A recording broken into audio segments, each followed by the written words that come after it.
ఓం శాంతి. శివపరమాత్మ మహావాక్యాలు.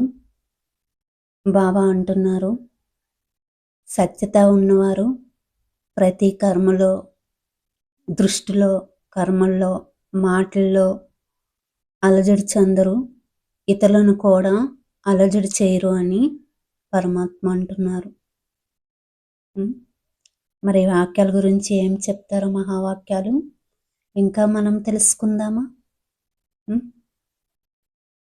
స్వచ్ఛత ఉన్నవారు సత్యంగా ఉంటారు, వారందరికీ మరి ప్రభువుకి ప్రియంగా ఉంటారు. ప్రభువు వారికి రాజీ అవుతారు. ఎవరైతే సత్యంగా ఉంటారో వారికి. దృష్టి, వాణి, కర్మలలో వారు అలజడి అవరు, ఇతరులను అలజడి చేయరు, పరిపక్వంగా ఉంటారు. వారు ప్రతి కర్మ ఇతరుల సేవకు నిమిత్తం అవుతుంది.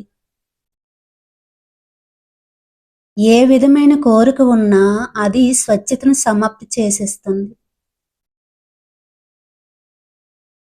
సత్యత అనగా ఏ విషయం సంకల్పంలో వస్తుందో దానిని సంకల్పంలో కూడా దాచాలనే ఆలోచన రాకూడదు. దీనిని సత్యమని అంటారు. సఫలత మరియు వాటిని రెండు స్పష్టంగా వినిపించాలి బాబాకి. ఇదే సత్యత. సత్యత ఉన్నవారు తమ ప్రతిజ్ఞలను నిలుపుకుంటారు. పరమాత్మ ప్రత్యక్షతకి ఆధారం సత్యత. స్వస్థితిలో సత్యత, సేవలో సత్యత, సత్యతకి ఆధారం స్వచ్ఛత మరియు నిర్భయత.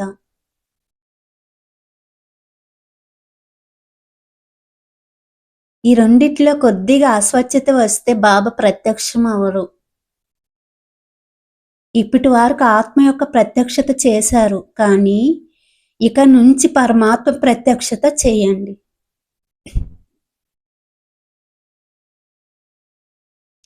ఎవరు వినినా వారి నోటి నుండి ఇదే ధ్వని రావాలి, శివ బాబా వచ్చారు అని. సర్వశక్తివంతుని యొక్క కర్తవ్యం నడుస్తుంది అని. సత్యత అనగా ఆత్మ సత్వప్రధాన స్వరూపంలో స్థితిలో అవ్వాలి.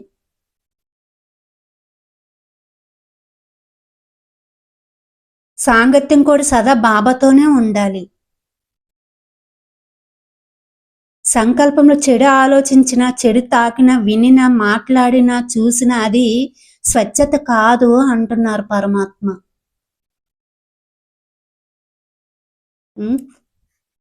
సత్యత గురించి పరమాత్మ చెప్పారు ఈరోజు.